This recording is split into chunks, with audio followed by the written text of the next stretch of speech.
What is up, my Gaggle of Geeks, and welcome to another episode where we're going to be talking about, all of those chuckleheads out there that saw the new Joker film, and we've got a spoiler review, so we're going to be talking about all of the things, the ups, the downs, the clowns, and going from there. Of course, I'm joined with my co-host Chaz.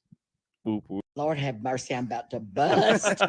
And working the keyboard, and now on camera, in the flesh, Nat. Catch me outside. How about that? Yeah, she's on it. That has been a long time request for a very long.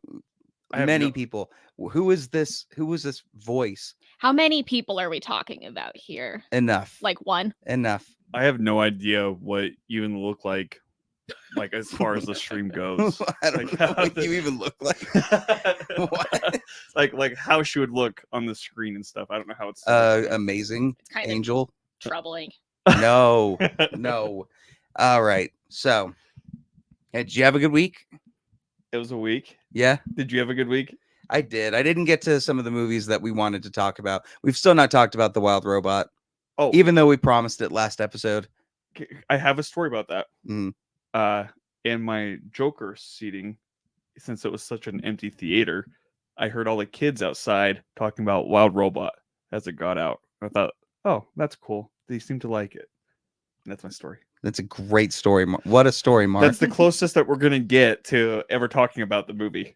All right. Well, this is definitely going to be worth it. We have a special guest on the show this time.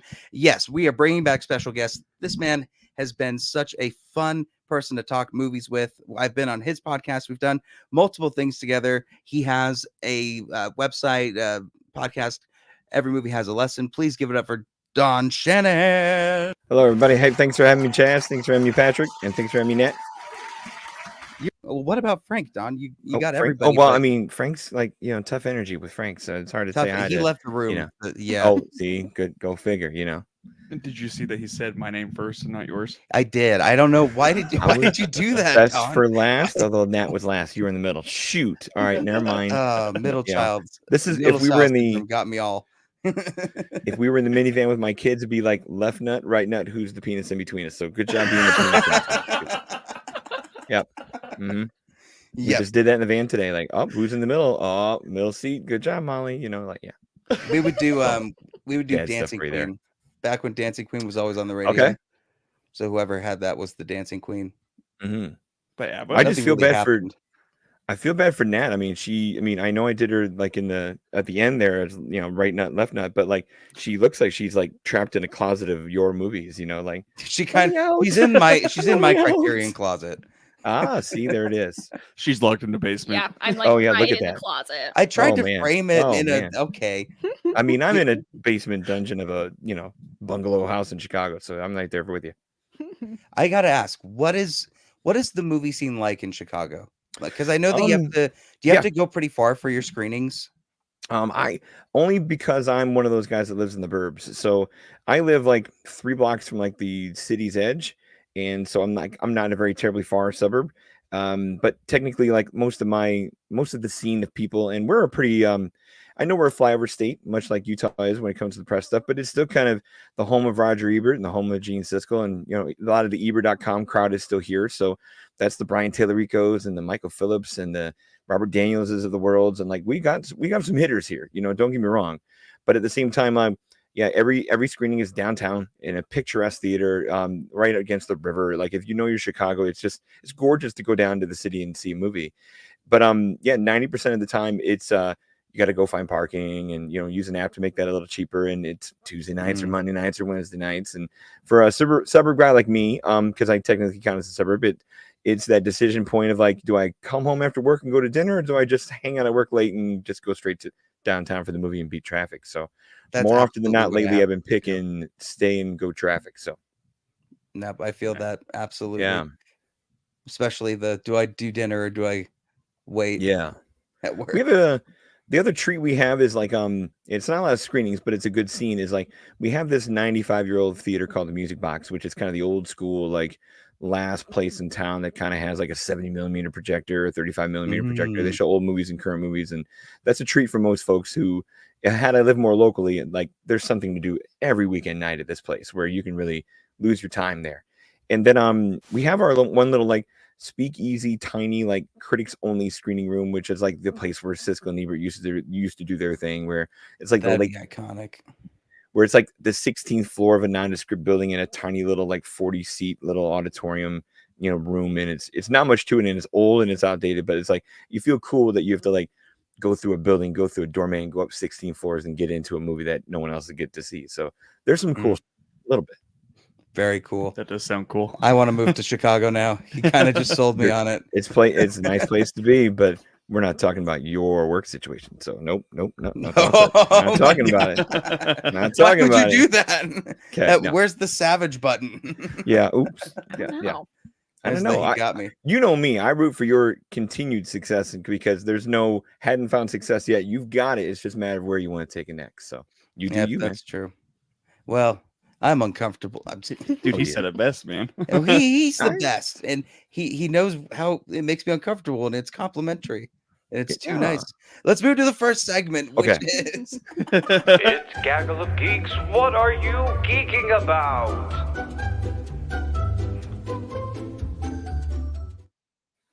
Who's up first?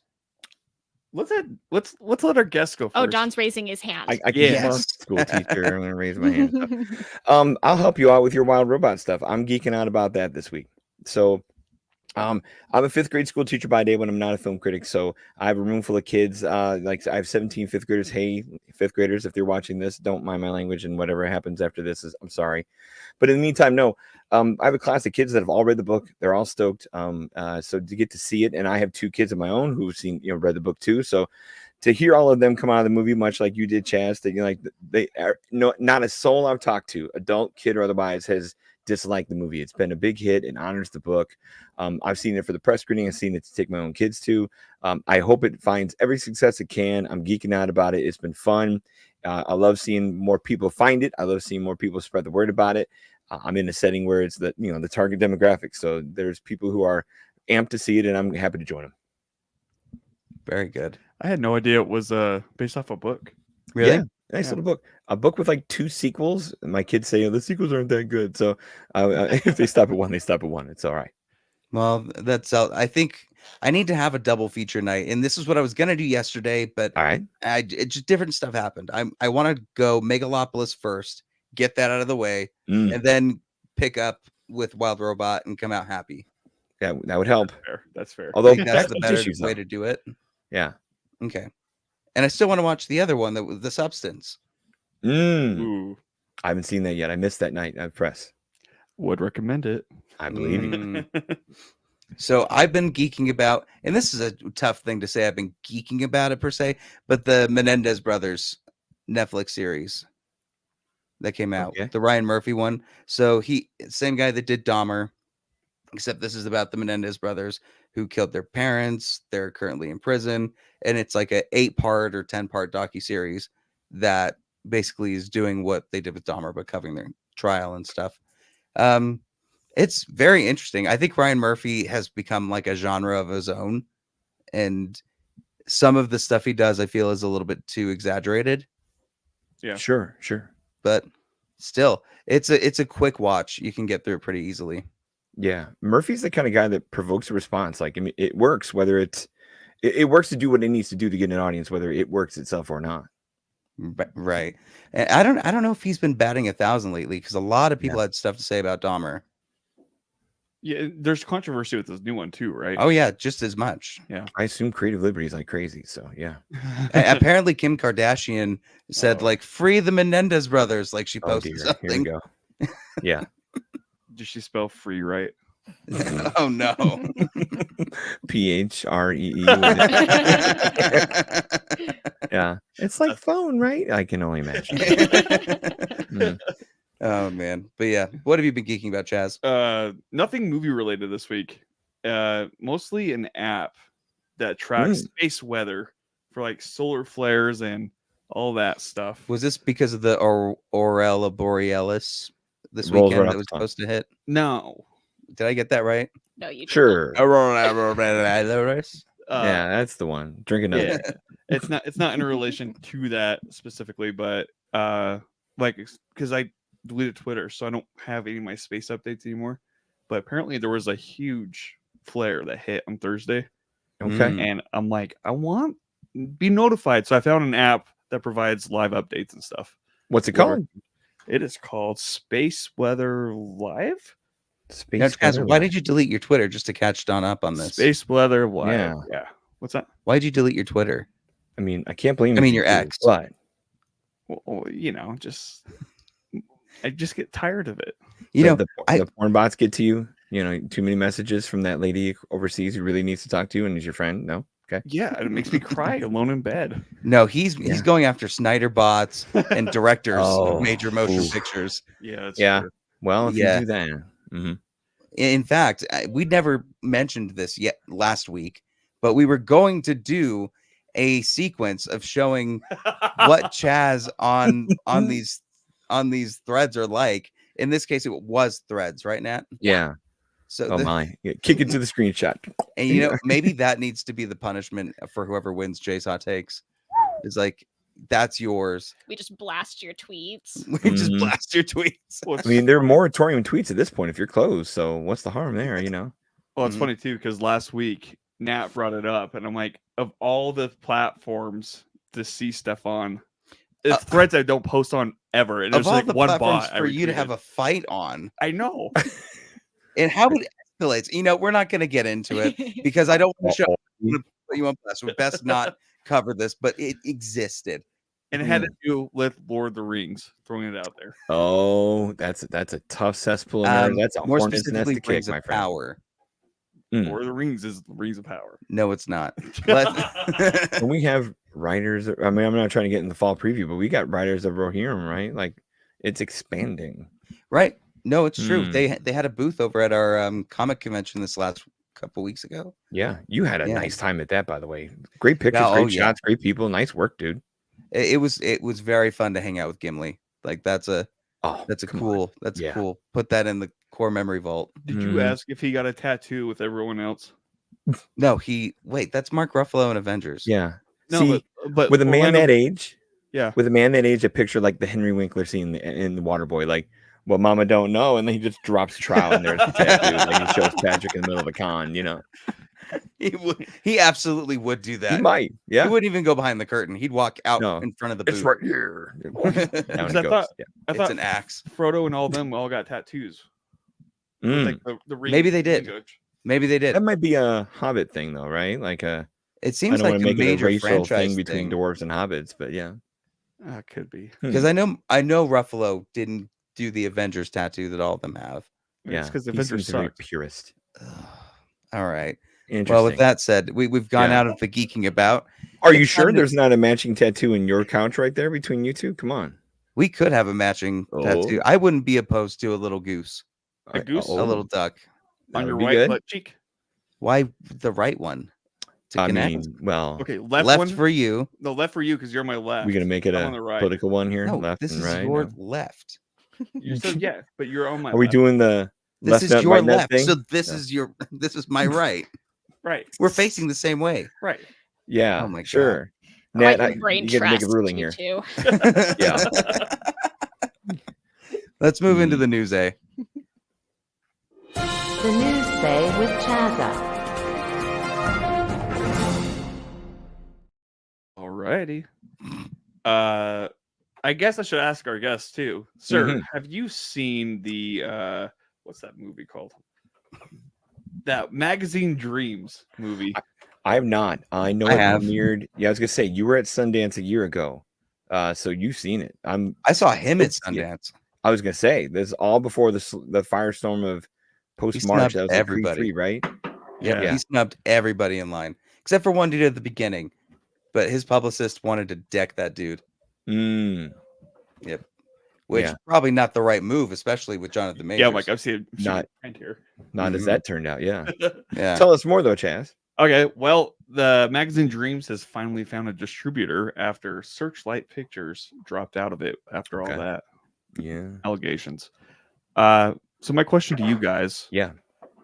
do you think it's risky for distributors to pick up films that have so much controversy surrounding it? Because I know this movie isn't necessarily controversial in itself, but it's just the actions taken by the actor. Yeah. It's like if right. Armie Hammer did a cannibal movie right before Well, the allegations came. That's yeah. what the movie is. He's a bodybuilder. He's got a lot of emotional issues, a Oh, lot does of Mhm. a lot of mental health issues. He's very Oh, violent. ooh. He's prone to violence, and he does a lot Right. of that too. That's probably the hard part is I That's don't know. women. This is my little rule here, like as a critic or as that person. I honestly don't cancel anyone. I really, really don't. I will watch a Kevin Spacey movie you put in front of me. I will watch a Bill Cosby movie you put in front of me. If Adolf Hitler made a movie, I'd watch it. I guess my little rule is rather than being picky and choosy about what gets canceled, who gets canceled, I think the safer bet is to just not and be there for the work, be there for the movie. So that's me. Like if Jonathan Majors makes a movie, despite obviously the topic of the movie being a little too close to home for the things he's been, the allegations and problems and issues he's had, I'm still there for the movie. Somebody wrote it, somebody directed it, somebody shot it. I want to see their work. I can get over who's in front of the camera when there's a greater effort at hand. So I have found that to be, I don't know, a safer place to tread. I don't know about safer, but like a more consistent, more integrity laden place to tread on social media. Is I don't cancel anybody. I just don't. So What I'm is there this, for a it. First week. nuanced take. Well, no, because that he brings up a good point too. Though It's is very nuanced. it is the directors, the actors, So many the more crew people. members. They Yeah. all got paid for this movie, and everybody wants to see a movie get released, right? Mhm. Yeah. And it's When I so- remember how passionate this director was about his movie. yeah. So yeah, I was just curious if there What about you, Patrick? that's controversy. Well, first, if I were to compare the yeah. movie to anything, kind Okay. of Love Lies Bleeding, the character that's the bodybuilder, he Oh, kind of yeah. undergoes a very similar Okay. thing with her. That being said, I think that was kind of the take that I had when going to see The Flash Yeah. regarding the Ezra Miller stuff, where it's like, look, this isn't just his thing. Like, Yeah. there's many other things about this. Yeah. Now, I don't know. I do think there's always kind of a personal bias to stuff. Like, there's films that I've not seen because it's like, I don't want to watch that. Yeah. You can Yeah. always abstain. There's you never know? like an obligation, I feel. Yeah. But I wouldn't let that stop me, if that makes sense. Yeah. I hear you. Yeah, that's a good What about take. you? Well, if we're going to talk about controversial filmmakers, Roman Polanski has made some good films. We just finished Rosemary's Baby 2 nights ago. Right. Rosemary's Baby, The Pianist, really good Yeah. movie. So you get separate art from artists. always It's do. just Yeah. something I could get behind, but it is hard to navigate that and discuss that with people who don't fully understand the full context of how gosh. to do that. Yeah. And with you talking about Twitter and social media, that's Yeah. where that's the only place I have found that to be hard is I have that stance where I don't cancel anybody. I will watch a Woody Allen movie. I don't care. I'm there for the movie. But Yes. heaven You're not a forbid, good debater. And yeah. No, but heaven forbid you talk to somebody who really ardently, passionately won't even touch it. And that you then are part of their madness or their hate. And I just like shrug my shoulders and go, fine, see you on the other side. Enjoy your movie, or enjoy your lack of movie while I enjoy this one. So yeah, it's I just find that to be more consistent than picking and choosing. Simple as that. No, good take. It's a good take. Next up, there's a live action hybrid movie of the Rugrats in development. Oh man. See, that's before my Nice. time. I'll let you youngins talk about that. Yeah. Yeah. It's from the Pitch Perfect director. And I Okay. just, in my parentheses, I just said they're ruining our childhood because that is Well, the my live childhood. action thing is interesting. But it's like a stunt thing where it's like, What would that look like? Like, yeah, are you using child actors and zany I'm makeup thinking or like Baby's Day Out or like Sonic the Hedgehog? or like Or you know there's, in CGI but live action. what about the Baby's night Day Out, good before? one, yeah. That little baby that sang "fuck you" to Seth Rogen when he's at the church. Yeah. Or is it Kinda the reminds dancing me of baby from the that. Super Bowl ad? Yeah, just horrible deep faked But, mouth yeah. moving. I mean, people will try it, that's for sure. Mm. yeah. I don't know.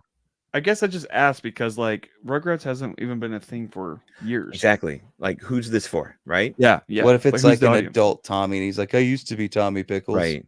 But there's not a and then it parent goes who's like, back in time. I'll play the parent card. Like I What put is my Galaxy kids. I Quest? mean, I'm a child of the '80s where it's a GI Joe, Smurfs, and He-Man is like my wheelhouse. Where Rugrats was after me.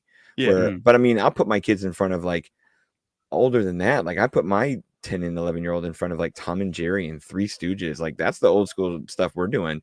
I'm not doing Rugrats. So I don't. Like I said, I don't know who's for. Interesting. Seriously, think of it as a Galaxy Quest, No, but dude. for the nah. Rugrats. If they Where- can make a Where they're like, refresh yeah, take we that. did that show and it was weird. Yeah. And they're like, we need your help. Come into the Rugrats verse. And they jump into the Rugrats verse, No. That would work. Something self-aware like that. Nickelodeverse. Oh. Nickelodeverse. Because also Load like is last something. Which is probably a bad place to go right now. yeah, well, Ooh. especially because last year Nickelodeon released Good Burger 2. That's not Yeah. why I thought it was especially. Oh, Well, I know where you're going with it. Yeah. But that adds on to it. does. That But wasn't the worst. Good Burger 2, I watched it because I loved Good Burger 1 growing up, right? Good Burger 2, I had to ask, who is this for? Mm. Mhm. Like quite literally, who? It's us. It's 30-somethings and 40-somethings. It's Yep. yeah. But we have to really commit to be like, oh yeah, let's sit down Friday night, baby. Let's watch this. Like, I don't know what wife or husband is gonna be like. Oh sure, yeah, all right. I'm gonna read a book over here on the couch. I would not be able to get Nat to watch Rugrats, would Exactly. Or Good Burger I 2. don't think so. Next up, our boy Daniel Day-Lewis. I? He Mm, back He in back. Shrek Mhm. 6. Yes. yeah, to that'd be great. star in his son's first directorial debut. Mhm. Could he have been Patronage. just pretending to be retired the whole time? And this was That'd be for the funny. role. Dude. Very Joaquin Phoenix, like just meta. And then, well, it'd be Yeah. more Joaquin if he dropped out now. Right. And Right. then said, I don't think it's fair to Yeah. answer questions I about think I'm that. right for this part. Oh my. Did he say that? Did he say that line in the Arthur voice from the Joker? He said it in a Oh. Foghorn Leghorn accent. Oh, I say. Yeah. I said my son is making a film. Yeah. It'd be hilarious. I'm happy to see him back. I don't worship the altar that all the other film critics do. He's just another actor to me. I mean, he's Nice. good, but I don't. Whoa. I'll What's take his best role Denzel for and you? Tom. His best role. I mean, the best I've seen him act is probably. I mean, There Will Be Blood. No, Gangs of New York. That was just off the chain. Mm. Where like it's an acting job. Where everything else is just subtle and madness and flicking a switch. But I mean, I'm that dorky critic who separates like best from favorite. Like, there's a thing I know that it's the best, but then there's something I actually like. Right. Like favorite for me is the Last of the Mohicans, the most normal thing he's done. So yeah. That's But the you one guys? movie I have not seen. Ooh, it's a good What? one. And it's a Michael Mann movie. Yeah. Mm. It's a sweeping, like they don't make them like they used to action epic things, though. It's good. It's been on Right. my watch list. Yeah. Right. But my favorite for his, not Phantom Threads. I think that was the least favorite.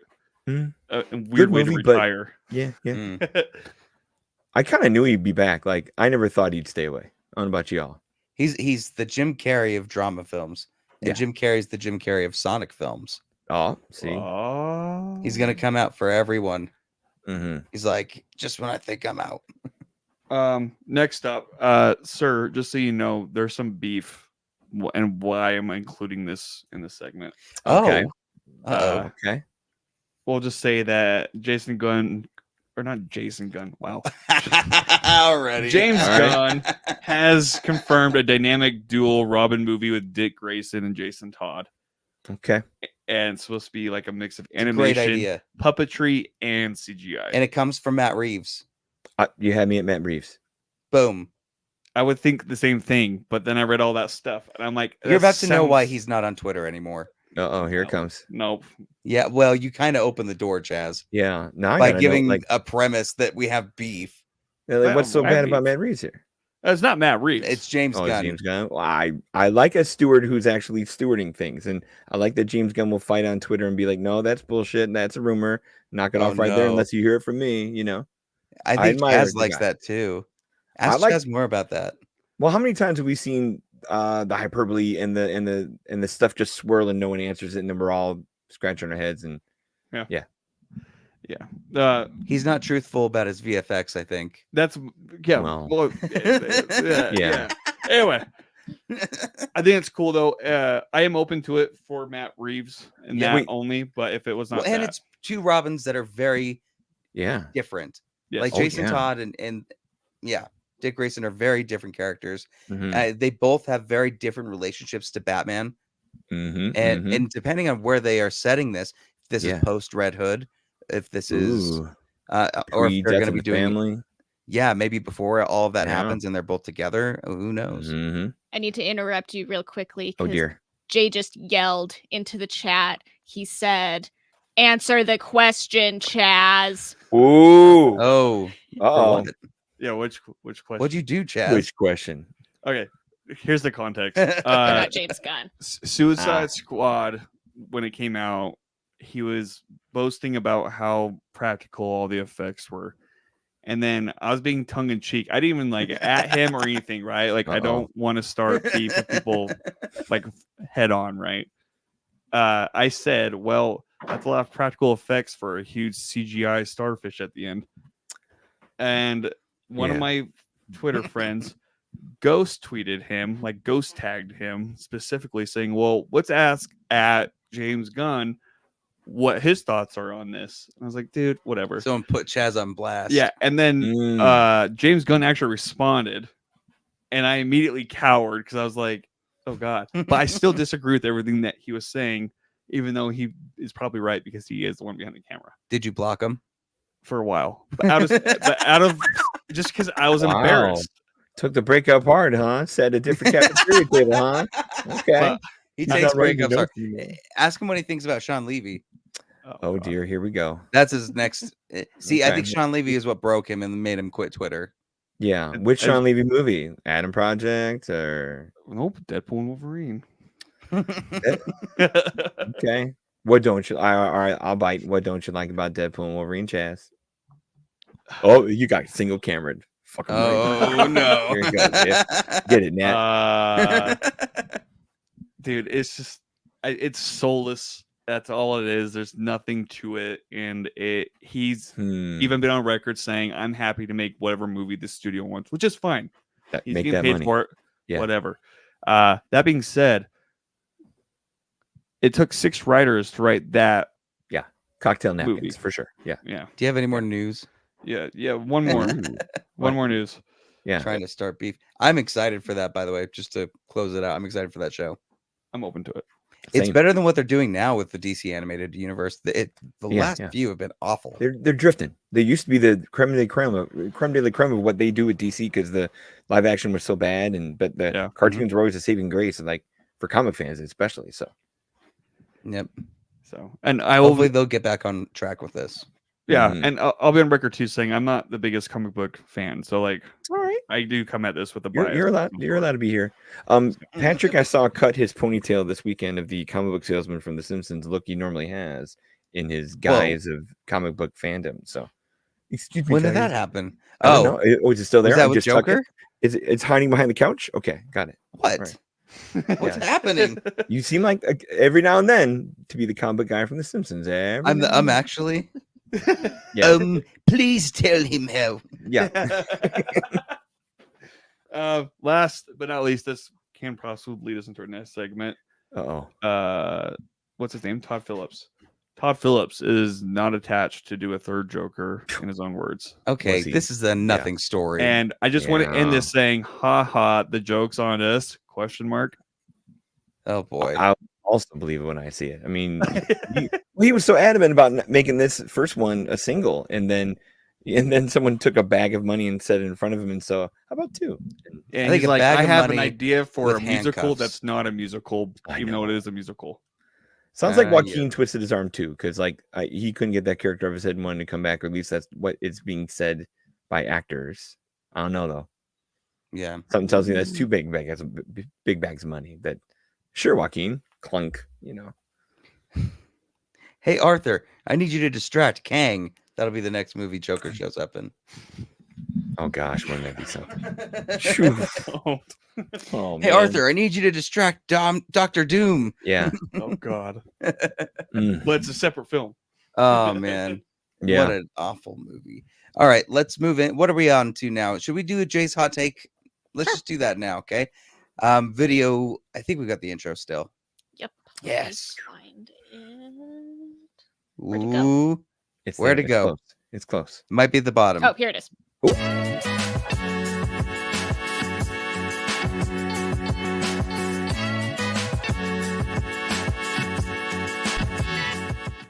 Yep. Oh, he's Throw doing it that. live. Throw Okay. that ass It is, in. Jay. Hey, fellas. Hey. How you guys doing? Hi, Jay. Oh, not as good Welcome as you. to You the got the Batman jungle. shirt on. Well. We are here today for another Jay's Hot Take, guys. And guess what? I wanted to join this hot take because I wanted to see if you guys agreed with me on this one.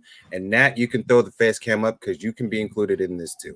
Oh, My question to all of you is: would you rather fight the Powerpuff Girls every single day, or Batman once every 10 years? Oh, Damn. That's so crippled injury. John, do you every know who 10 the years. Powerpuff Girls are? I do, despite it being at my time as Okay. well. Yep, sorry. They Oh, seem don't worry. cute. I just turned Yeah. 38, but it was a question that popped up on my YouTube feed, and I was like, you know what? That's a great Tough question one. to ask the guys. So that, Yeah. and I was sitting here trying to make a video about it for like the last 3 days, and then I was like, you know what? I'm just gonna hit Patrick and be like, yo, just let me jump on the show and ask the question. Nice. Because I know I would take Batman once every 10 years. Can you imagine going up against an angry Bubbles? I couldn't. No. Was it all three of them Like, every day? It's And all I'm a three. fifth grade school Sugar, teacher. spice, I and fight everything 17 nice. kids a But day. what Except for happened? names.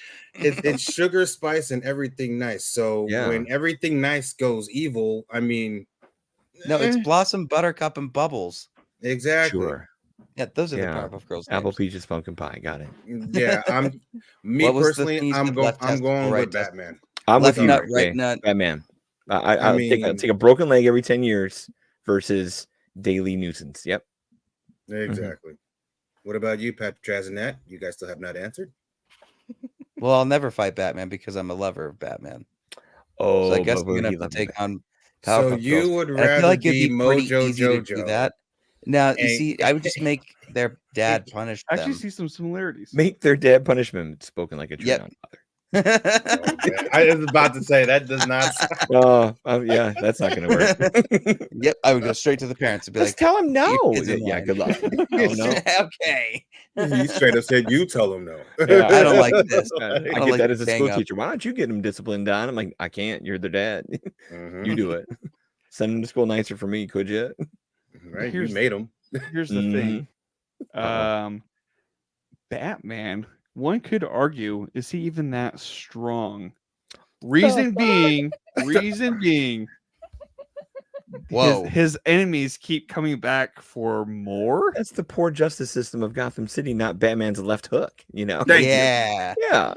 But I mean, if the joke, dude, hear me out. And by too. the way, hear me here. you're not gonna just get a left hook. You're gonna have a piece of pizza, and he's Yeah. gonna break every bone in your yeah. body. Let- Powerpuff Girls, they might stop after you've fallen. well, let's Maybe. say that Batman treats you like the Joker in the Dark Knight in the Mhm. interrogation room, right? Where he's just Mhm. throwing you around the I'll room, take that. slamming your head, all Okay. this stuff. Sure. One Well, concussion. Joker still came out on top. You're not a supporting character in Batman's world. He's gonna show up one day out of 10 years. He doesn't care Yet. about you. But He's just Yeah. gonna You're beat the crap condemning out of he's, you. right he's now. gonna Mhm. realize that in those 10 years, I was behind the scenes the 9 years the entire time. Oh, I was really? queuing up. I was getting pins I in my think- leg. I think the Powerpuff Girls are much more amendable. You can talk to them. You can probably reason with them more. Nope. I don't think that there's anything you can do with Batman. He is coming for you. He's like No. a nightmare. Have you talked to a woman ever? This is me fighting These are Batman. the- Cuffs on. Go ahead. I'm done. Mhm. Yep. Just hand me. Yeah. What's, Dan, what? Don, what's Parking your, ticket? what's Sure, your Batman. And if you're gonna kill me, make sure it's not in the face. I'd like to have an open casket at least. I mean, what is like- with this? Yeah. All right. I'm Nat, what's choosing your Batman. pick? My pick? Mhm. I think I'm gonna go Batman every 10 years. I think I have like 9 years and 364 days to like train and get my Yeah. shit together, and then Heal. it's You one think you day could to take on the die. dark creature of the night? Well, in Maybe 10 once years, every he's gonna 10 be 50. years? Every 10 years. Yeah, sometime he's gonna Uh, slow down, right? Maybe, sort of. So are you? So, oh, that We depends. all have seen Batman Beyond, okay? How old are we talking with Batman beating us up? Like what era of 85-year-old Bruce Wayne? Batman will beat my ass. No Yep. problem. I'm losing that fight, Yep. I'll even let Yeah. Adam West give me a good swing. Well, I I guess- would do that for free. May he I mean, may come he on, may yeah. he may he rest in peace though, but still. Mhm. Yeah, I want him to hit me so hard He at the end of the- sounds go in the air with word. Side. Either Adam West or Michael Keaton. I Yeah. wouldn't let Val Kilmer hit me, You and don't want my ass, Yeah. right? let George Clooney hit me. He's got a rock. Bat flick. I'd let George George Clooney's a Clooney do it He's a beast. Yeah, don't let Ben Affleck hit you. because I could probably seduce George Clooney Well, George Clooney could probably seduce how long are him. your legs, Patrick? like poison ivy. Yep. My vines need tending. Okay. Oh, Yeah, yeah. Pretty good. It didn't work. Ooh. Ned's Well, like scratching or right. a little bit it's like long that legs. guy. Let's kick That some guy. ice. All right, here's Well, something. Here, how about this, Jay? Can Mhm. I Alright. can I level up this Oh, Sure, go ahead. for a Let's see what bonus you got. point? Bonus point. Let's see what you got. What if it's Batman every 10 years or long legs every year? I'm still choosing Batman. Yeah, I don't want nothing to do with no Long legs daggone can't do long anything. legs. Matt said it. shows up 9 with a years doll. and 364 9 days. Yeah. years. Yeah, dude, exactly. long You legs either sells your soul train to the Satan. One Yeah, bad but thing. long legs isn't good at it. in 10 years, you will either die before you get a chance to see Batman again, Mhm. or you will meet Batman again, Who's to but say you you will survived either the suffer first fight with with a Batman? broken. Well, either your hand is broken or deformed or missing. I mean, anything is I can handle possible. that. But Yeah. I would rather have a missing limb than to wind up on the other side of someone's laser vision or someone's crazy ass legs. No, I'm True. good. I will still take Batman all day. So Damn You straight. guys are Yep, same. severely undermining what's going to happen to you. Batman is Oh, probably no, going to kill you. We know our You're not strengths and going to die in weaknesses. front of him, but you'll die in the hospital. He No, seeks always. All the justice, time. not vengeance. I wear Yeah. this with pride. Not some of them. Some. I don't think Ben Affleck's Batman was thinking justice. No. Jay, He was too busy dawning justice. He's Jay, too busy is that how it stabbing people into Dawn concrete of walls. justice. Yeah. hey Jay, Well, That guy's fine. yes, that's Chaz. since Patrick asked such a dumb question, Oh can my we god. can we like subtract 2 points off of his points? Why are we playing that game? No. now? Oh, and by the Whoa. way, speaking of the punishment that I think was Don gets mentioned a point. earlier, I'm actually okay with putting someone's Twitter stuff on blast for the champion, which is That's actually right. coming up in the next 3 weeks. So Oh boy. Ooh. How Oh, far man. back are we allowed to go in their Twitter history? Have All the fun. way. It's I will needed. say, well, since And your Facebook timeline. Any Two. social media. Oh, is that an agreement between both parties? Because this has to be consensual. I'll give you my password, Jay. I'm in the state of California, so I have to ask these Yeah. things. Yeah. We are on camera, and the state of Yeah. California requires me to ask you. Zoom in on You us, hon. Understand? This, Uh-oh. so. I'm zooming. Chaz first. Jazz, do you agree to this arrangement to put your Twitter and Facebook stuff on blast if you lose? if they can find it, sure. All right, We can find it. Patrick, do you agree to the same terms and conditions? Yep. All right, Nat, you are our witness because you are actually currently in Yep, front I of Why them. is this a marriage? Put So it. There it is. no, I'm just making sure that we have witnesses for this. So All right, no backing out of this. Check the Who tape. won, Jay? The winner is gonna go to Chaz. You chose Boo. Powerpuff Girls, and I'm only going with the Ballsy. consensus. Ballsy.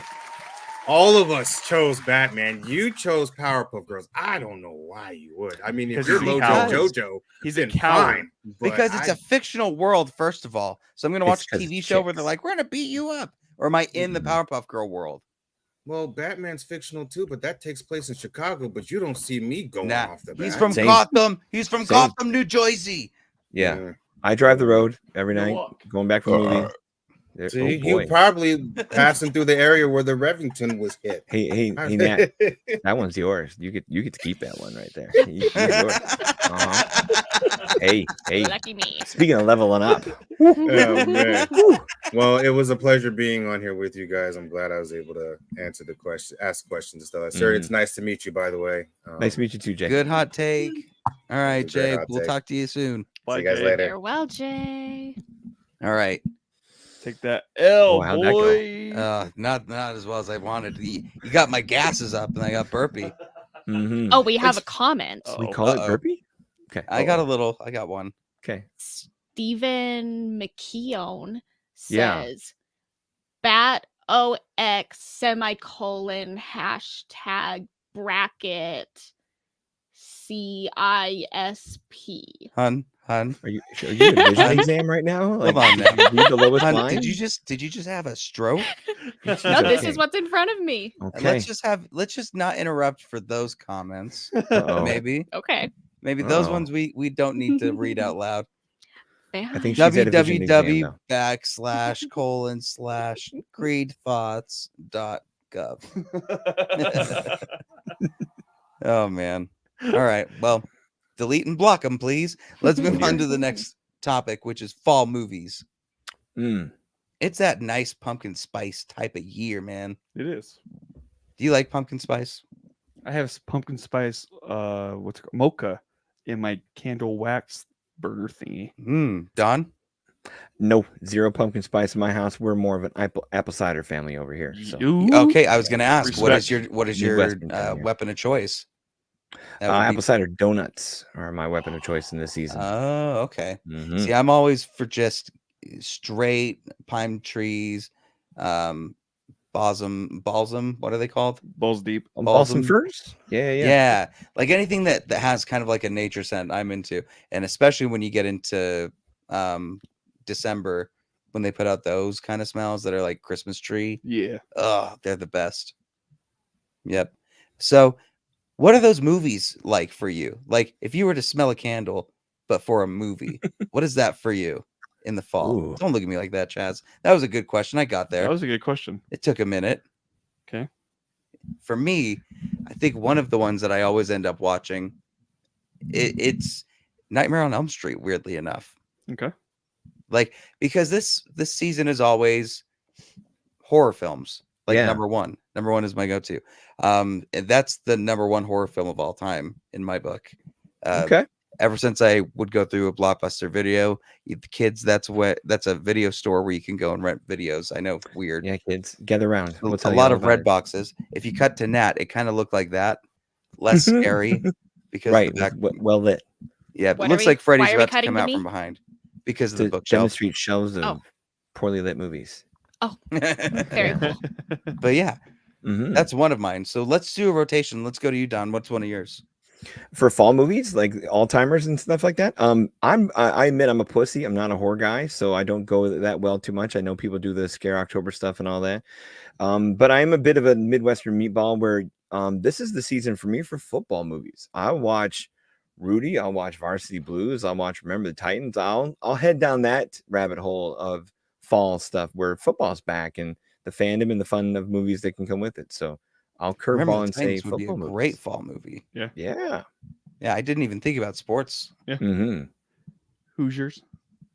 Hoosiers. Nice try. Rudy. Rudy Never is seen Rudy. amazing. You've never seen Rudy? I've never seen Rudy. I'm not gonna lie. I've never seen Rudy. Wow. Okay. Well, Okay. give us what more you, homework. Yeah. give us one. I think fall is really good for rom-coms. Good call. So When Harry Met Sally is the first that comes to mind. Oh, the sweaters, the autumn. Yeah, it's all there. Yep. Good Mhm. call. I Mhm. can double onto that and say that Sing Street has a very fall vibe to me that I usually end up watching that during. Sing Street. Sing Street. Another one I've never seen. I can't believe you've not seen. That's one of my favorite movies. Adding to my watch list. Yeah. And Rudy. Don, you've seen Sing Street. I have. Good. Yeah, but that total fall vibe because like again, you're snuggling up to music and like that's an easy couch vibe in the Mhm. with cider, pumpkin spice latte in your lap. Yeah, sure. I really think anything by that director is probably like a fall movie, like Begin Again, Oh yeah. Once, Whew. Flora and Son. Oh, it's the same director. Mhm. as Yeah. Once? Oh, Oh, I Yeah. know. He's very intrigued. good. Yeah, intrigued. He's got such a good like subgenre that's only his Mhm. own thing. I Yeah. love it. Very nice. That's number 2 for you, right, That was 2 for me. Don? If I do another, again, not being much of a horror guy, fall to me signals going back to work, and I'm a school teacher, so give me a good teacher movie.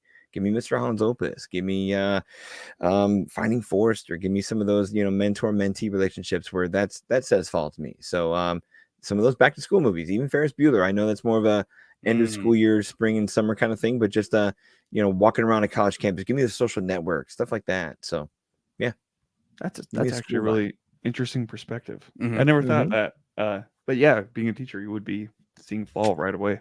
Yeah. Is there a reason you didn't mention Dead Poet Society, or is that just one that's like the obvious? No, it's too obvious. I was trying to kind of go down the list and surprise Nice. people. So yeah, I think top that's a notch. great one. I Oh, didn't even consider that. Yeah.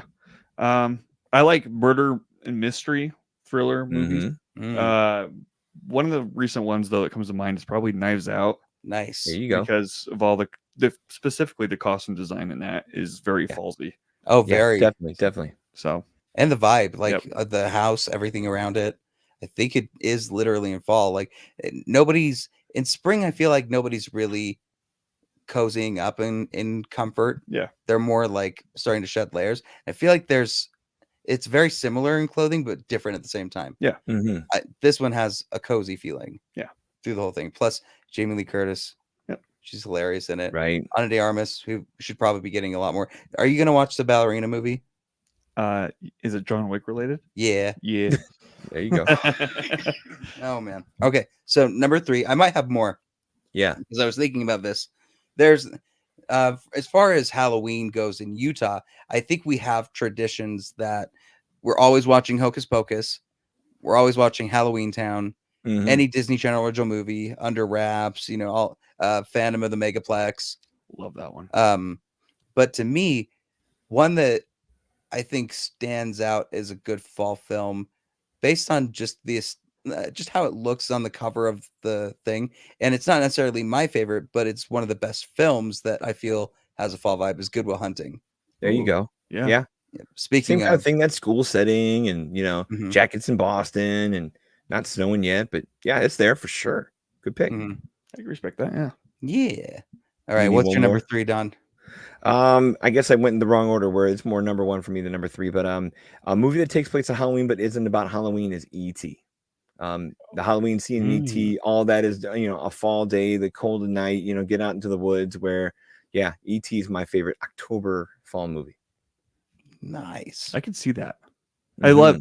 especially because that one, they're trick and treating before it's even Exactly, nightfall. yeah. So it's like the Mhm. golden hour when Mhm. everything's set and you see all the Yeah. color change. It's nice. That's a Right. good call. Yeah. Halloween is probably my number 1. honestly, Yeah. So I mean, it's got to be. Yeah. Who'd it have has to thought? be, yeah. No, Chaz has a history of Michael Myers. He dresses up like him often. We've done the movie review segment on air with him as Michael Myers. Yep. Nice. We've done Perfect. some weird stuff. Got the height for it. 6'4", yeah. He does. Yeah, Yeah, I was gonna the say, height yeah. difference between us is insane. Yeah. It is. I'm like the little kid that dies immediately. I feel like you're just like an Oompa Loompa. It could be. Oh man.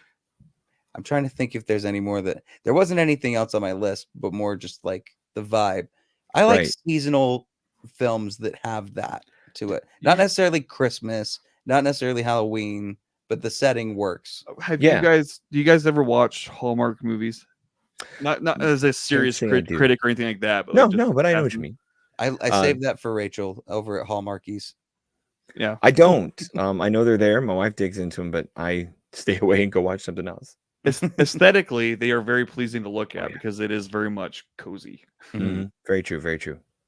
Right. Just throw that out there. Oh, Planes, Trains, and Automobiles. Perfect. It's more Yeah. Christmas. All those. That's But it's Thanksgiving.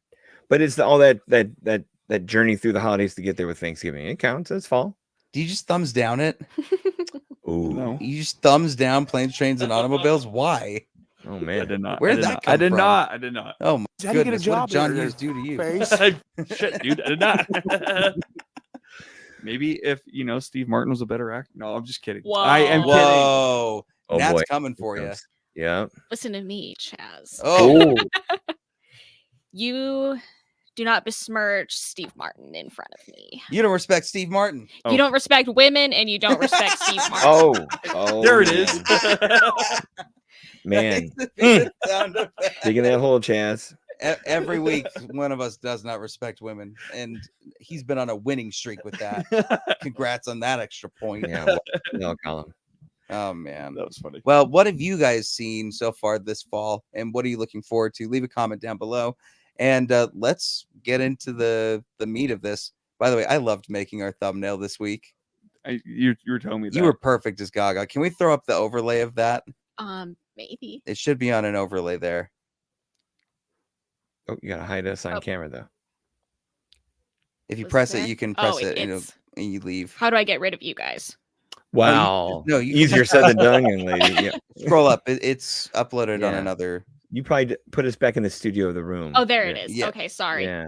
There we There go. you go. That's fantastic. Look at that. Look at Chaz. Chaz is. I worked so hard Chaz, on what do mine. you- I gave up. Yeah. What are you looking at, Chaz? Are you like looking at the defendant going, how could they ever? You know, not to my Arthur. Yeah. Not to his. Arthur. Yeah, I was really sad. Oh man. All right. Well, this has been a very anticipated film. In fact, just when we were talking about most anticipated movies of the year, Joker Folie was in that for me at least. Mhm. Wasn't for you. Was not for me. We started getting wind of stuff happening this week. Early this week. I Some murmurings and rumblings of this is not good. to be honest, to preface this, I didn't hear anything about it until you called me. Really? Yeah. Hmm. So when you called me upset, that's when I knew. Oh, Well, the only thing I heard is when it was where did it premiere? Was it Cannes? Was it Venice? Venice, I thought, right? Venice. And it got a standing ovation. Of course. And that's the last thing I heard about the Masterpiece movie. calls from some critics there too, you know? Yeah, right. So Yeah. One of our now own it- buddies, Scott Menzel, masterpiece. On the yep, spot. Scotland's he's still talking. I saw a post where he's seen it like 3 times now and Yeah. really likes it. respect. Which there are people Hey. like that, and I'm trying to not diminish them. No, more power to him. But I have so many problems with that. Mm. I'm just kidding. So me and you have seen it. Don, you are just going to be the Afloat. person to jog the Yep. wheels for us, maybe. Sure. So before we go into it, Don, have you've seen the first one? I'm Of assuming, course. right? Yeah. First one I really enjoyed and respect a ton. I probably gave it a 5-star review back then where I was impressed by just the balls of it to tell the story the way they told it, to take that angle, be something different. To me, there's a good chance there's an unreliable narrator situation where that whole movie never leaves that white room and it's all just happening elsewhere in a different time. He's remembering all the stuff we're watching this movie. Like the movie had me going, and Phoenix was quite a force and quite a thing to see. And I like the and this is all pre Matt Reeves because we've had a good Batman movie since then. But like for a while there, I was that guy who was like, oh man, you can't have Joker without Batman. How's this going to work? But they found a way to just call out everything they wanted to call out, put that social commentary really in there thick. I didn't mind one bit that it was like the call out to incels and all that. Like I respected it for having that finger pointing ability and that edgy quality to go there where it went and to be R-rated and all that. But at the same time, like once it was done, I'm like, all right, that's a hell of an experiment. I'm cool. If I never see it again, wow, what a thing. Or if you segue that to something down to Matt Reeves road later, like great, you know, but that was enough. That was enough for me. How did you guys take the first one? Oh, I agree. And as far as the incel road, I don't even feel when I first watched it that was its point. intention. To I agree. me, I feel that the overhandedness of it was more, oh, I can't make jokes anymore. Like I thought that was Todd Phillips' like main gripe that he kept saying in the movie, where it's like, we can't talk about, you know, jokes anymore. I can't make Hangover Part 4. And that was his thing. That being said, I really loved it. Like I loved that they kept it realistic while also integrating enough Batman stuff to make me feel like it was part of the universe. I like that it's the unreliable narrator. I thought Zazie Beetz was great. I think his mom was acted perfectly. And it's just seeing this downfall of somebody, because when Joker's like up on the car and he's dancing, it is not like triumphant. And I think most people got that when they were watching it, that they were seeing the downfall of this guy that decided to hell with society, to hell with kindness, to taking care of each other. I'm going to cause riots and chaos. So I don't know. I think that got picked up a lot in the news, and then a lot of actual incels were like about stuff. And once you throw that in, the whole thing is kind of tainted a little You bit. got hijacked pretty hard. Right. Yeah. But that being said, it won it won 2 Academy Awards. It for a long time was the highest rated R-rated film. So it resonated with many people. Does that mean it resonated? Yeah. Yeah. Just mean people I went think out it and saw resonates. it. I think the reason people hate this one so much is because of how much it did resonate with people. Yeah, I Because agree. This movie completely flips it, deconstructs it, and makes you almost hate everything about this movie. I'm me- on the complete opposite end of that. Yeah, I know you are. And this is what I assumed, ladies and gentlemen of the jury. No. Ladies and gentlemen of the Mm. jury, this man always comes at me with an opposite opinion, No. even if he does not believe what he is saying. Ooh, but that's why it's a good show. Come on. So Only for some him to days. come in here, Yeah. The first movie I actually did like. I wasn't in love with it. right? But I like how dark it was, and I think the production design, like, there's a lot of artistic merits to it that I really appreciated. I like the Scorsese. I don't care. They're not Yeah. ripping it off if he was originally going to produce it. Well, Yeah.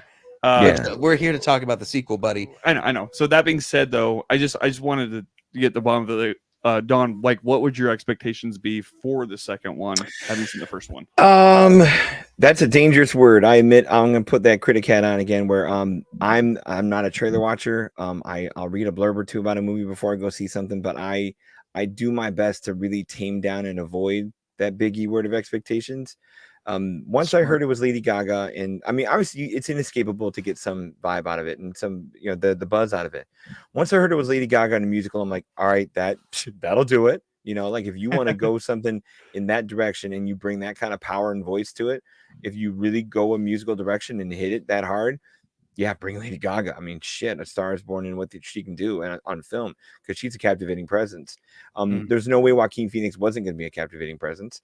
And then, but the hard sell for me was, you're gonna cross a point where expectations wise, I guess for me, where I thought it would go without seeing it, unfortunately, is at some point, almost like these Venom movies they're doing with Tom Hardy, you're gonna wring out the sponge of what juice you have by doing something unique and on its own. But at some point, you can't have a Joker movie without Batman. You can't have a Venom movie without Spider-Man. At some point, you have to get that to connect and plug into the bigger, better world, because it can't just be Joker. So maybe my expectations were, if you can build a bridge, not necessarily you need a trilogy, but just like, now that all of this has happened from the events of the first movie, something bigger and cooler has to be involved than just Joker and just Harley Quinn. But if you're going to go the musical route, which was advertised as it was, they picked the right people to try with Lady Gaga. Yeah, cool. That's one here's. All right. Yeah. So that being said, spoiler alert, we're going to be talking about some stuff. This opens with Arthur in prison, and he is completely Arthur. There's not really any Joker in sight. He's not talking. He's pretty much completely nonverbal. He's taking his medication, and he's honestly doing well for himself in prison. That right there immediately to me, and maybe this is how we do it, where I break down the stuff. It immediately to me is like, that's not where we left off with the original Joker film. Like, if anything, he was still crazy in an asylum, killing people in an asylum, like him walking out. I don't know if we don't know what's real and what's not and all of that stuff, but he still had Joker in him when he was locked away after the events of the Murray show, right? Right. So for him to be completely back to Arthur, it's kind of a jolt. It's like, okay, we have not seen some stuff, and I think it's 2 years after. Something like that. About 2 years after the events is where it takes place. Brendan Gleeson plays one of the security guards who takes a liking to Arthur. They're always like, tell us a joke. And liking of sorts. Quite a liking towards the end. But then he decides, we can probably get him into this music class because music therapy might help him. He's got a court date coming up where the trial of all this is going to happen. This might be good for press. Let's bring him in. That's where he meets Lady Gaga. Take it away, Chaz. Yep, he meets Lady Gaga. They have a connection. Also, her name is Quinn Lee. Lee. Yep, her character's name is Lee. Quinzel or something like that. Yep. Anyway, yeah, her character backstory is a little bit different than like what the comics are. But they meet, they have a connection. She tells him how she ended up in there being beat by her father. Her mother sent her all this stuff. Right. She tells a story and she's locked in with him. So as opposed to her being a psychiatrist that's trying to help rehabilitate Joker, she's a patient. They're both just as crazy as each other. And they're crazy in love. Yeah. Of course. And then the second he meets her, the movie starts doing the musical numbers, like really subtle with her introduction. Once she's in is when the music starts. Yeah, and that's which makes sense because that's when he starts the class. And then as like their relationship evolves, the music sequences just get more chaotic in nature, right? Like, I mean, they just become full blown musical numbers rather than just like someone singing naturally and Les Mising. Well, no, it is kind of like Les Mis, and that's more the issue for me at first. Yeah, but then as it goes on, though, it goes on to these like fantastical elements. Some for like one or two, but that's where I feel that Lady Gaga is so underused because her backstory is pretty glossed over, even once you get later on to reveal who she actually is.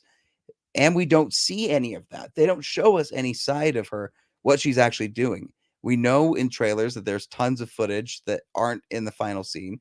So I'm assuming that that's what those things are. I'm just more curious than anything where the cut is that shows much more of Lee and her character backstory. But in the end, does it really matter? I don't know.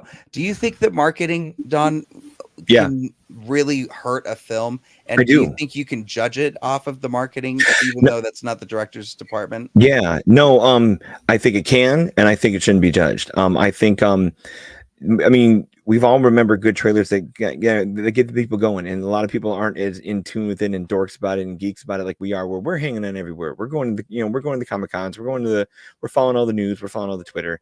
So we can't help but absorb a lot of this stuff. Even if I'm that guy who's trying to back off and do it, I came from a time where I loved all the trailers. But yes, I've watched too many. What made me stop watching trailers, not just professionally, if you want to call it that with a critic thing, but even personally, is just that just the misrepresentation of just what the movies are, the overhype. I mean, so many trailers have so many spoiler level scenes in it where it's just like, I just want to, I love it when I'm surprised. And movies haven't been doing that as well as they could have, mainly because of the marketing. And some of that it's the studio's fault because obviously some of this stuff's not in a filmmaker's hands, it's in the marketing department's hands. And then the other part of it is, and unfortunately we're part of it, like the enormous sea of scoop and clickbait culture in the entertainment journalism side, where every little piece of news just needs to be front and center and out there so loud for these popular things that it's just inescapable. Like I know I try to do the whole don't have expectations thing, but it's really hard when everything gets exposed so many details get exposed and so often out of context. Like I know when David Corenswet's Superman costume came out in the set photos a couple months ago, like everyone kind of lost their shit about like, oh, it doesn't look tight enough, it doesn't look muscular enough. I'm like, it was you. That wasn't me. Well, but like the idea for me is like, all right, it looks the way it looks, but like let's see it on camera, let's see it after color grading, let's see it on film. Like I'm just I have the patience to wait for that. A lot of people don't, and that's probably the hard part about audience values with marketing and all that jazz. Right. Well, and it makes you not want to take the movie at what it is. I agree. You're not able to look at it objectively. Yeah. And I don't think audiences go in thinking that they need to look at these films objectively. I think they need to feel that they're entertained, and that's all that matters. Yeah. Right. So let's just talk about the spoiler wise, the things you loved and the things you hated. Well, real quick, just to set it up though, while he's in the asylum, he is going on trial for his actions in the first film. And it becomes a court proceeding throughout the whole movie, as well as balancing this whole thing with Harley and the musical numbers. And Harley, for lack of a better term, is a fangirl. Yeah. Like she's obsessed with the Joker. In this version, they pitch essentially that after the events of Joker during this 2 years, they made films, Yep. made for TV movies about the events. And she claims she's watched them 40 times and she's a big fan. And the film is basically a battle for Arthur. Yeah. Like, who is Arthur? Is he Arthur or is he Joker? Because it plays with that whole split personality aspect that you were talking about with the Joker at the end of Harley- the first movie. Harley only Okay. likes Joker. Yeah. She's not interested Yeah. in Arthur. Yeah. But Interesting. Arthur is who he is. Yeah. That's pretty Yeah. much what the movie is saying, is Yeah. that he is Arthur and Joker was just something he took on because things were so difficult. Yeah. Right. So Yeah. with that being said, I think that's enough between the two where we can Yeah. just go wherever on the spoiler timeline. So favorite parts, least favorite parts. Favorite parts? Probably when he's dressed up as the Joker. In the Uh, courtroom. in the courtroom and in the musical numbers, because when Joaquin does actually a really good job. I think it's like body language, really, because the makeup's hiding all his facial expressions, right? Mhm. But he does such a good job at embodying this different persona as the Joker with the makeup on than as Arthur Fleck. Mhm. And it's as simple as when he's Arthur Fleck. I mean, there's a scene where he like wipes his hair back, in a Joker fashion, and you see that small glimpse of, oh, there is possibly something in there. Maybe it is a split. Like, I like the ambiguity of the whole thing regarding his medical diagnosis, right? Mhm. Yeah, I like that stuff. Okay. I like specifically the conversation with Gary Puddles. The cross exam. Gary Puddles from the first movie, he was the little person that was in the room when that big guy got stabbed. Yeah. He Yeah. let him go free. And Right. so they bring him back to trial to testify against Arthur. Arthur now has taken the opportunity to defend himself in court because Pro Harley se. kind of Lee convinced him that his lawyer was no good. He should represent himself as the Joker, which that kind of stuff is like, Mm. this is supposed to be realistic, but there's no way in hell a judge would Gotcha. let that dude show up with his full makeup on. Yeah. Makes no sense to me. Yeah. Contempt of court. Get out. Go in the bathroom. Wash it off. No chance. Or that they would let Lee into the courthouse while it was in progress, in session, and that she had a seat to be able to sit down at. But like, those kind of things are ridiculous to me. Yeah. But when the one thing that I thought bugged me, they should have just kept him as Joker. Like, Joker was the dominant force until this point with Gary Puddles, because it's his testimony that cracks Joker a little bit. He's doing the foghorn leghorn. Now, I did let you go. Now, would you assume that means I'm a good person? And like, he was like, no, you scared me. Like, you and I were friends, and you murdered somebody in front of me. And like, why would you do that? I'm so scared all the time. And like, you could see the Joker break and Arthur come out losing his temper with it, right? And I think that's when the song "The Joker Is Me" happens in the courtroom. You see the shot where Lady Gaga takes the blood and makes the smile. It's that scene specifically. But that was a cool character moment that actually made sense to what story they were trying to tell. It was when they would go into the songs, and it's when they would have these just extended, boring, horribly paced scenes in between that just didn't make for fun or entertainment or sense to their story. Yeah, but then Don did bring up, though, like, if we don't know if he's a reliable narrator, right? It's Right. Like, So it's all useless. The ending makes all of it useless. That's the hard That's part. the same thing for the first movie. if we're Yeah. gonna It do does. logic. It makes the first movie even worse. It like, Yeah. this could be a great movie if they changed one thing. Yep. Fundamental thing. What's that? And that's Arthur isn't Joker. They did change that. That Arthur should be Mm. Joker. Oh no, That ending was the worst. I heard about The this. worst ending. I disagree. I actually did not mind the ending at all. Oh boy. Because reason being, one, nobody knows who the Joker actually is from the comics, right? He has so many different Traditionally so. identities, Yeah. right? And then so the idea that the Joker is more of an idea rather than a specific person, I think that's more terrifying than Agreed. just having it be one single person. No, I think it ruins what Arthur. That's your expectations. No, it's not, sir. Ooh, How tell dare you? Chaz. I think at the end of the day, you've spent so much time connecting to this Arthur character for him to Whoa. go out first being essayed by the guards. That was that was my scene. I was like, this is not So- necessary at all. That's kind Yeah. of, that was There's a point where he's just done an interview and basically came out and said, I hate the officers. I hate working with them. They're the worst. And they decide, well, then we're gonna prison attack him in the shower. Ooh. Oh boy. Okay. Right. That next scene pretty much is when he decides he's no longer Joker. So Mm, what's the message there? right. Well, interesting.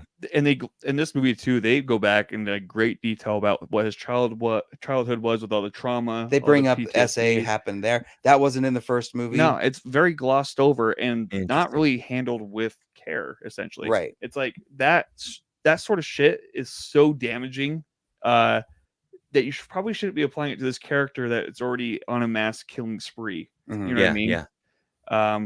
It could have been handled a lot better. Right.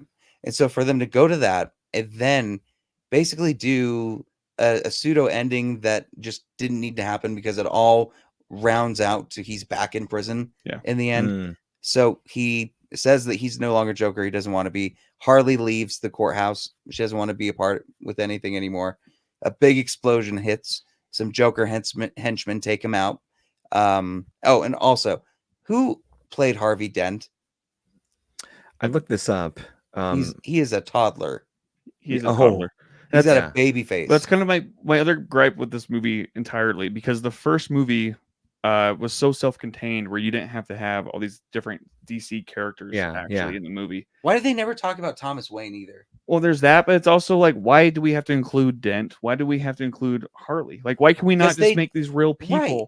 Because they don't want to be a part of the Yeah. universe so badly. Why are they continually Right. trying to introduce stuff? And that's because the to first me one where made $1 it billion. ruins the first movie. Yeah. Right. But I feel like that let them be able to, it literally did let them do whatever they wanted, obviously. Mhm. So why hold on to, we need to connect it still with Batman if they had carte Yeah. blanche and whatever they needed?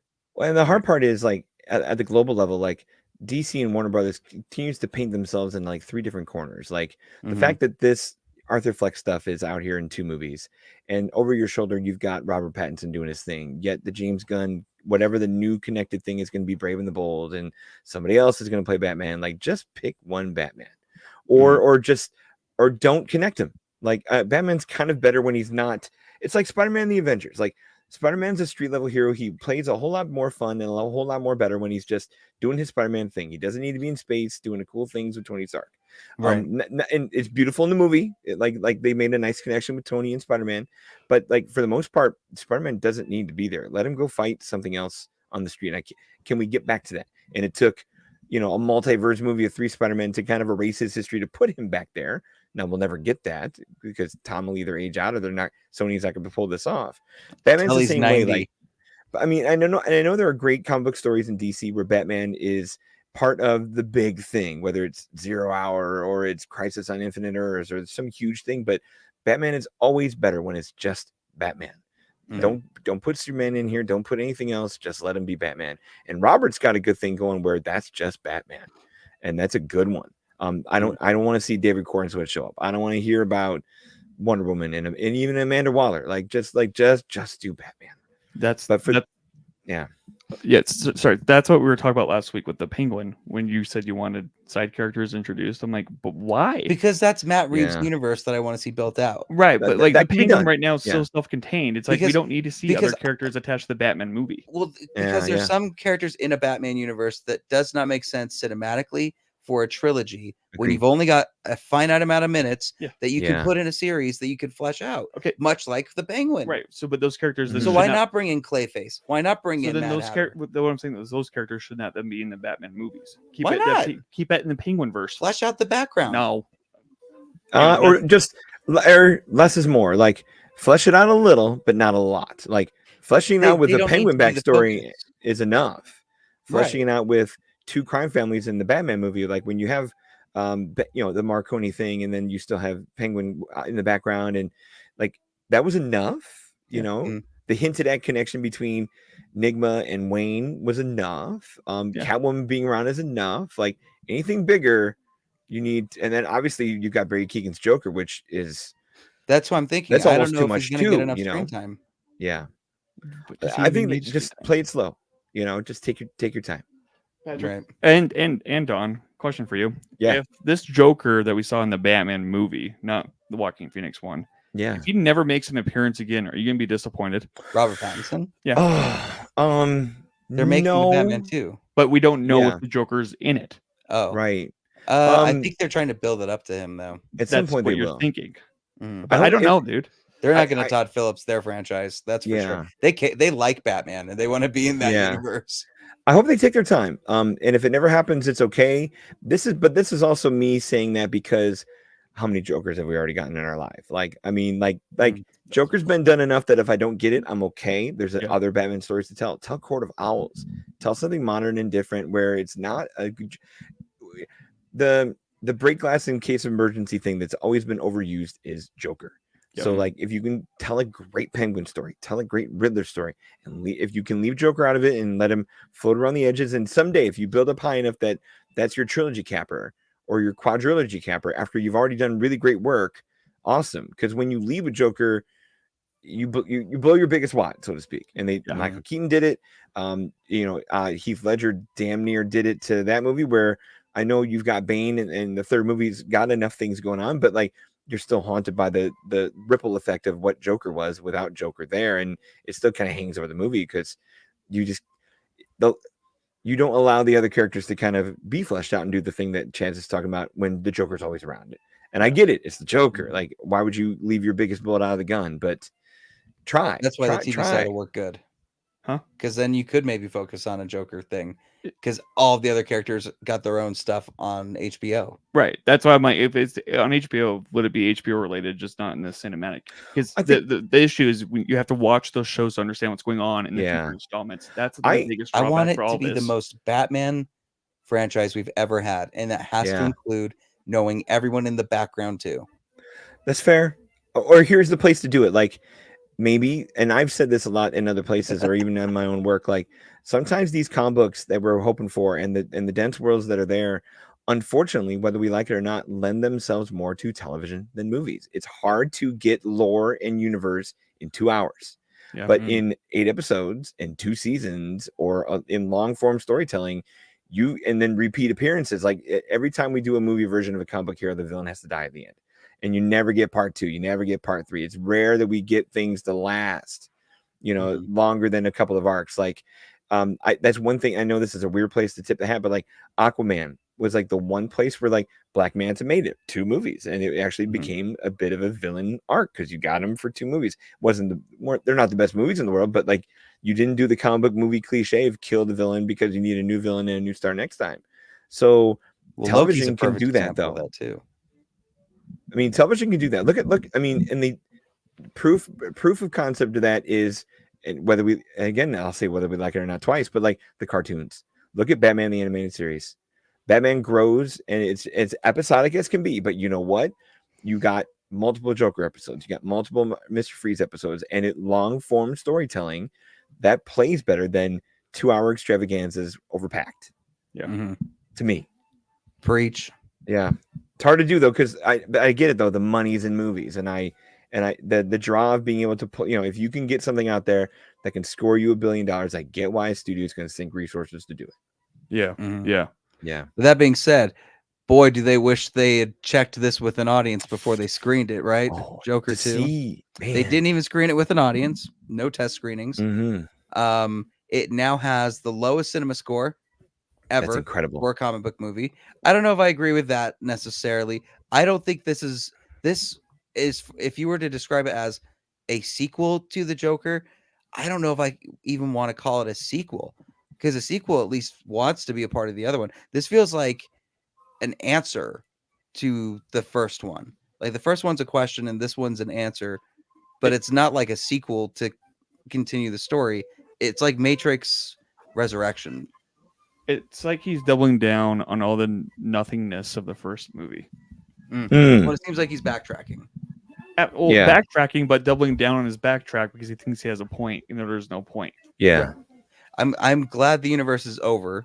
Like they thoroughly conclude it. They're not going to do another. Yeah, it's up to. I think for that they wasted Gaga. They should have done more with her. That's the thing. Well, and here's the other hard part is like, I mean, Margot Robbie's still there. Like, some of this is timing. But just like the recent, I don't want to say recency bias, but like this is recent enough where no matter what Pattinson does, Affleck's still around, or at least around the wake of it, and the aura of it is still around. Margot Robbie's aura is still around on this character, and then these, and even when David Corenswet gets here in a year, like Henry Cavill is unfortunately kind of still around. I mean, the bubble there is less than maybe the Affleck bubble and the Jared Leto bubble when some other person tried to do Joker, because that was still the case where when Phoenix showed up, we still had Leto. Like it felt just, Oh yeah, that was controversial. but although double dipping, like, hey, DC and Warner's, just pick one. Pick one and stick with it. Yeah. Don't do the Elseworlds. Don't do the sidebar stuff. Just pick one and roll with it. Give them their honest arc without competition. And that was, and to go back to your James Gunn stuff, Chaz, like that was the hope when he showed up, was like one steward, one vision, one thing. You know, they stopped all the TV shows. The Arrowverse stuff is done. Superman and Lois will close out here in the fall, and like they can kind of like, you know, like they do with Penguin. Like you've got a TV arc going now. You've got a movie base kind of going now. Now some of that's Matt Reeves, and now some of that's James Gunn. I hope it plugs in, but who knows? Fingers crossed. That being said, James Gunn also couldn't do anything with Joker 2. He couldn't give any notes or anything. Interesting. It was probably because before his time, right? Before he became officially but it's his time now. I think Joker 2 was in its own realm. Yeah. And it was probably protected for that reason. Could be the strike I'm bubble all too, for them getting you know? to execute their creative vision. Oh yeah. 100%. I'm in for that. Yeah. I just don't play with that character. Like it could have Tough one been to play any with. character. Why did it need to be Joker at that point? But here's the thing too. At least it was something new and something creative. Agreed. In the sense that it just felt like such a Zack Snyder edgelord ending. No, it's not in this the was same Phillips. realm as Yeah. Zack I Snyder. would dude. realistically I agree. make a Gotham where Batman could be SA'd. Then he said that and was Todd Phillips. No, went, I'm going to do that with Joker. That's a No. whole other issue. This is not- I no, can't no, go there no. either. I went there. But the I know thing you too, did. I know a lot of the musical numbers are getting you know, Pretty panned. shit on. Yeah. Yeah. But the thing too is there's a lot of sequences in there where I'm like, this is actually a really cool transition. Like there's a lot of artistic merit to the sequences. I didn't like the singing a lot. Here's the from problem with the Joaquin, but- singing in the musicals. When it stops and it goes to a song, it stops. Yes. A song needs to have motivation and it needs to continue the story. That's what makes a But musical good. These kind of did because it was. I think. Nah, it just stopped I the think story. these songs were so much in his head that it played with the dual personality of Joker. That's why I'm like, I get what they were probably trying to aim to do, and maybe in that sense, that's why he didn't want to call it a musical and more of a psychological. But it is still a musical at its core. Do you know? Did you watch? Everyone has seen Holy Grail, Monty Python. Yeah. Yes, sir. Remember the one with where they're like, "Stop that! No singing! No singing!" If I just sing, and they're like, "Stop that! Stop that!" That's what this movie was. That's all this Yeah. movie was. Right. And literally, they are trying to stop the singing in the end. Yeah. He's But- like, he grabs her face. He's like, stop Ooh, singing. here, let me ask you this. So there's a scene while Harley has gone home and Arthur is leaving one last voicemail for her, basically. She's got a gun. Yeah. She puts it to her temple. Yeah. And it cuts to him going back up those classic steps.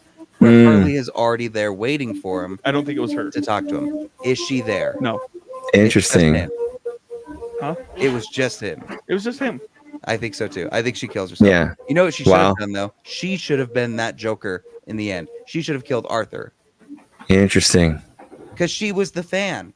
It didn't make sense for some But unknown, was she even no real? name face when you have Lee right here, who is the exact same. Was she real though? the Is the same question. point. Mm. That Joker dude in the background was the exact same point that Lee was. It's the same character arc, just But not explored at all. But he was in the same scenes as she was in the singing room specifically.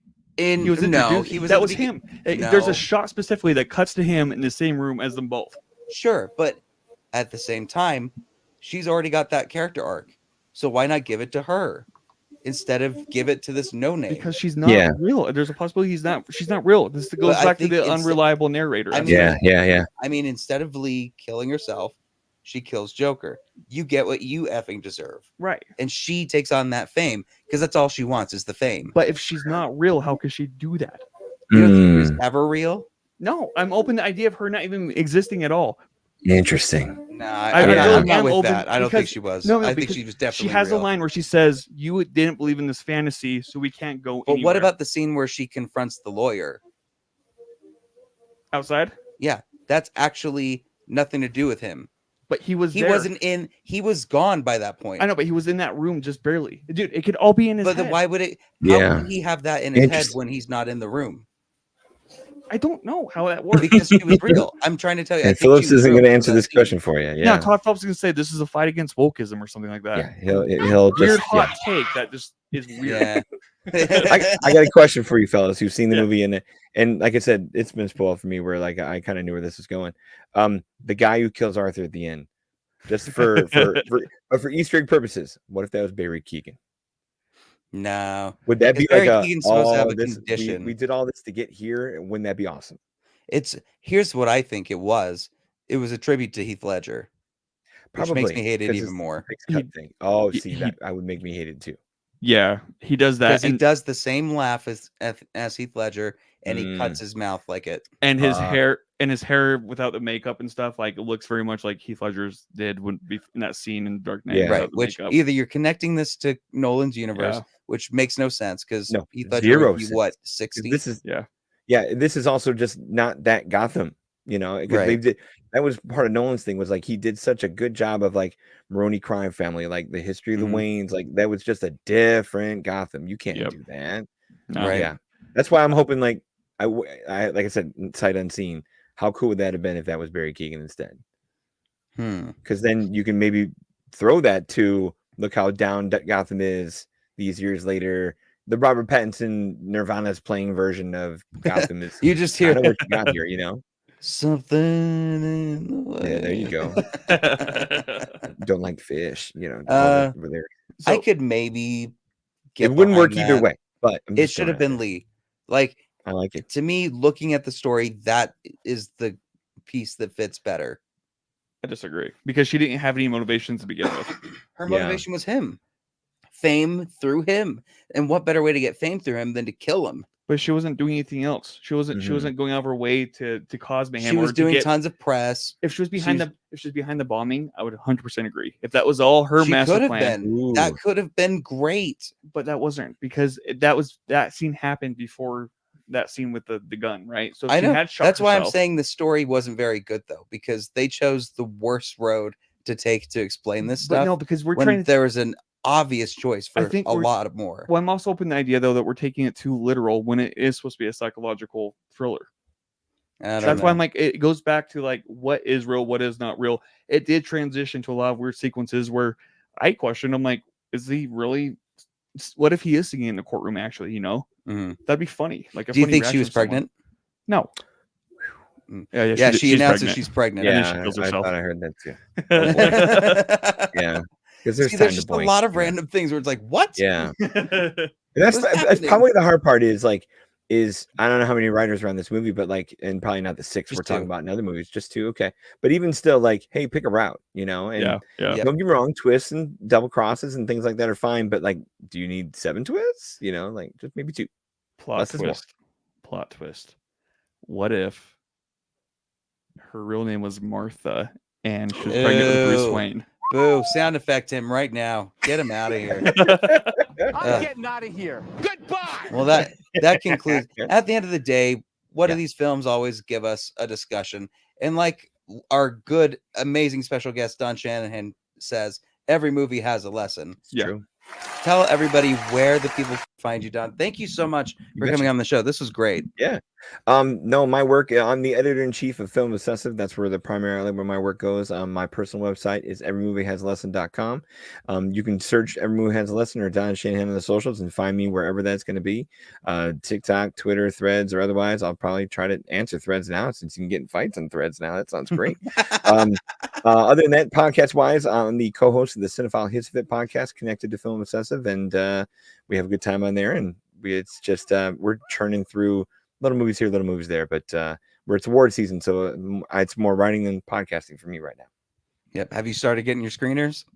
No. The digital stuff, the documentary stuff that CCA is sending our way. I hear the packages, the swag are on the way. Some people are saying some Netflix goodies are coming our way, and then it's still that season where, I mean, if I can see the movies naturally now as they're coming out more than as a screener later, it's that chase. Like I did Saturday Night last week. I've got We Live in Time this week.